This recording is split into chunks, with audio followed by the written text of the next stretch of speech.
Dr. Amy Lessin in the biology department at Dillard University. I'm an associate professor of biology here at Dillard, and this is the Dillard Greenhouse, which has been here for about 2 years, since about 2010. And the greenhouse is used for mostly educational purposes. And right now we have 2 major projects going on in here. One is these plants are all being grown by the Edible Schoolyard New Orleans, and they use these at the schools all over the city. A lot of these are herbs and vegetables. Some of these are ornamental plants. And they teach about gardening and urban gardening all over the city at schools, multiple schools. And Mr. Nick Harris and I have a project that we're working on, especially with the Langston Hughes Academy, which is right down the street, not far from Dillard. Last semester, the students were working with my botany class here, and we were working on some experiments and doing work in the greenhouse together. And this semester, the Langston Hughes students are still coming, and I have other students who are working with them. And it's really important because there's a lot of Dillard students who've never worked with plants before. They've never gotten their hands in the dirt. They've never planted a seed. They've never seen what their food looks like growing. They've never seen what a plant looks like growing from the seed all the way to a mature plant.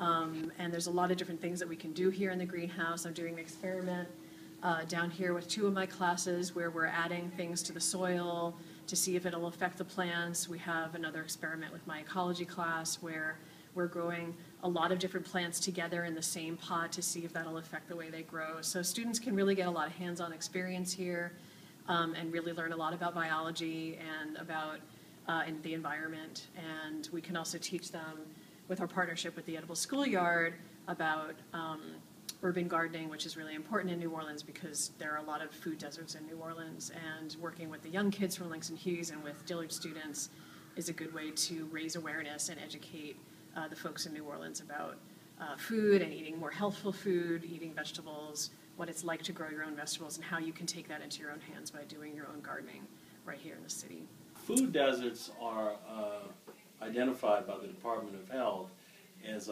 any geographic area within a city where the residents are unable to purchase and acquire healthy food choices such as fresh fruits, fresh vegetables, lean meats, etc. The only food that they have access to are the type of food that's sold at convenience stores and liquor stores. Generally, this tends to be processed food, processed meat, sausage, hot dogs, things of this nature. And it's generally food that's very high in fat, high in calories, high in salt. Basically all the things that the Food and Drug Administration tells us that we should be avoiding.